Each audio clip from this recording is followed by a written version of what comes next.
Oi, amigos! Vamos conversar sobre a sociologia organizacional. A sociologia é a ciência que estuda as estruturas da sociedade de modo sistemático e busca explicar os fatos produzidos pela convivência em comunidade. Ela é uma ciência que propõe formas e métodos para explicar aspectos da atividade humana e seu desenvolvimento nos fundamentos sociais. Ela é resultado de uma forma de conhecimento para explicar os movimentos da sociedade. A sociologia nasce quando o ser humano passa a ser verificado pela sua inserção na sociedade e nos grupos que a constituem. Nesse sentido, a sociologia tenta entender os relacionamentos na vida em comum e suas relações com os diferentes grupos sociais de que ele faz parte, como a família, a escola, as classes sociais. Quais são as reações das pessoas enquanto viventes da sociedade? Como cumprem regras? Como se comportam nas relações do trabalho, nas organizações onde exercem atividades laborais? Aqui nós vemos os 3 clássicos da sociologia, que vão nos nortear com os aspectos interessantes para a sociologia e, consequentemente, para os sociólogos que passam a explicar alguns conceitos de acordo com o método de estudo que escolheram. Para Emile Durkheim, o objeto da sociologia é o fato social. É um fato social toda maneira de agir, fixa ou não, capaz de exercer sobre o indivíduo uma coerção exterior, ou ainda que é geral no conjunto de uma dada sociedade, tendo ao mesmo tempo uma existência própria, independentemente de suas manifestações individuais. Alguns aspectos devem ser destacados nesta definição. Vejamos. Para Durkheim, a vida em sociedade, a pessoa se depara com regras de conduta que existem, embora não tenham sido criadas por ela, mas que devem ser seguidas por todos. Como exemplo, as pessoas devem obedecer às leis que são transmitidas de geração em geração, por meio de códigos, constituições. Não dá para imaginar uma sociedade sem normas, sem leis, sem regulamentos, que orientam a vida das pessoas em sociedade. Os fatos sociais são exteriores e coercitivos, ou seja, exteriores porque consistem de normas de condutas e regras que não foram criadas pela pessoa, mas pela coletividade, já existiam quando a pessoa nasceu. É um fato coercitivo, ou seja, as normas e regras devem ser seguidas pelos membros da sociedade. Caso alguém desobedeça, sofre punição pelos demais membros do grupo. Portanto, para Durkheim, a sociedade é que explica o indivíduo. O sociólogo estuda qual a função que a divisão do trabalho cumpre nas sociedades modernas. Nessa condição, ele atribui que a sociedade passa por um processo de evolução social que ele caracteriza de sociedade mecânica e de sociedade orgânica. Nas sociedades mecânicas, o indivíduo vive em comum, porque partilha de uma consciência coletiva. Vivem isolados num sistema social que tem vida própria, característica de uma sociedade segmentada, como os povos indígenas, que vivem formando novas aldeias, mas sem que construam um sistema mais abrangente.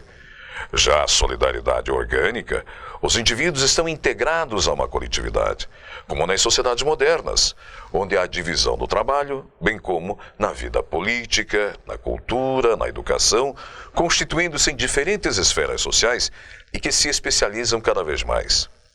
Para Max Weber, a sua produção sociológica se encontra no sujeito, destacando assim a ação social, que só existe quando o indivíduo tenta estabelecer algum tipo de comunicação, a partir de suas ações, com os demais.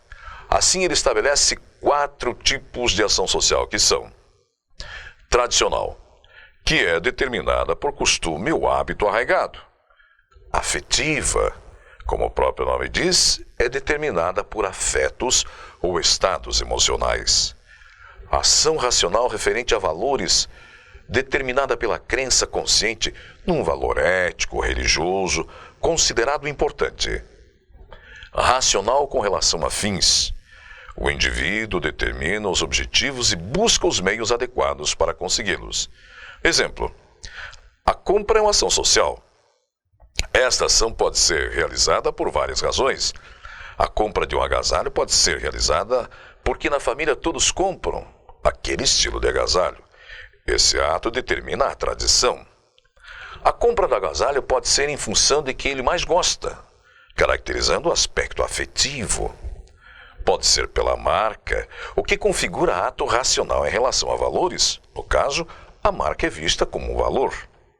Pode ser também pelo que se propõe a compra do agasalho, podendo ser para atividades esportivas.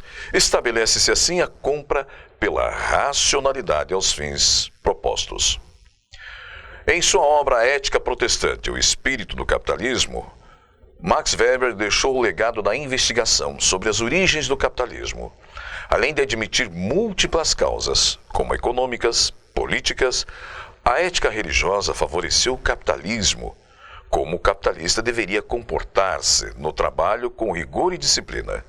Deveria saber empregar bem o dinheiro, não ser avarento, não gastar desmesuradamente, e motivou o surgimento da burocracia, que considerava como princípio organizacional ideal nas novas sociedades industriais.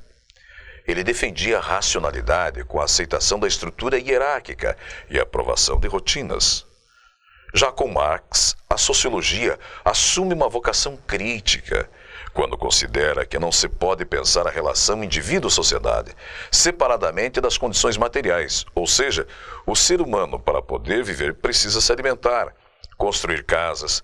Por isso, para Marx, o estudo da sociedade deve partir das relações sociais em que as pessoas estabelecem entre si para utilizar os meios de produção e transformar a natureza.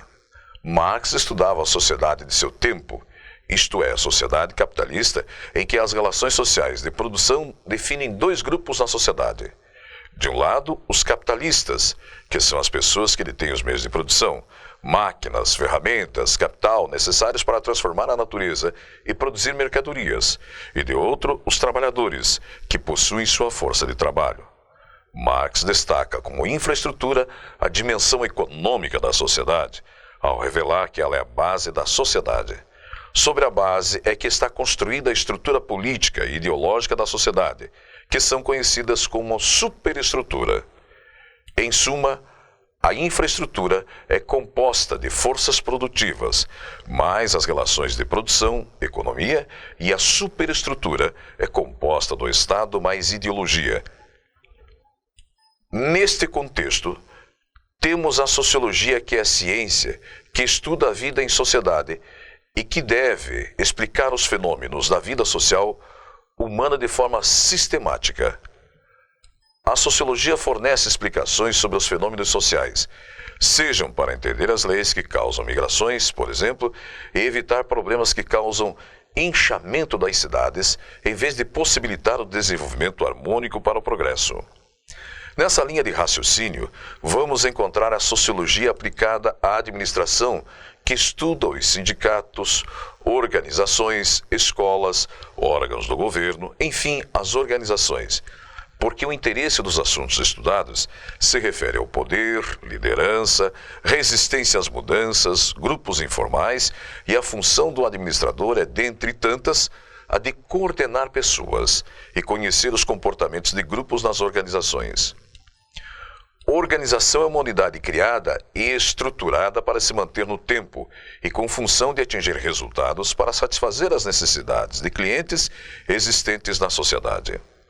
A organização, em razão de suas atividades, seus objetivos, seu corpo funcional, tende a apresentar também a sua cultura, que pode ser considerada como um modo específico de realizar as atividades na organização e envolve as ferramentas, utensílios e objetos, bem como a língua, os costumes, normas, crenças, valores, sentimentos e atitudes.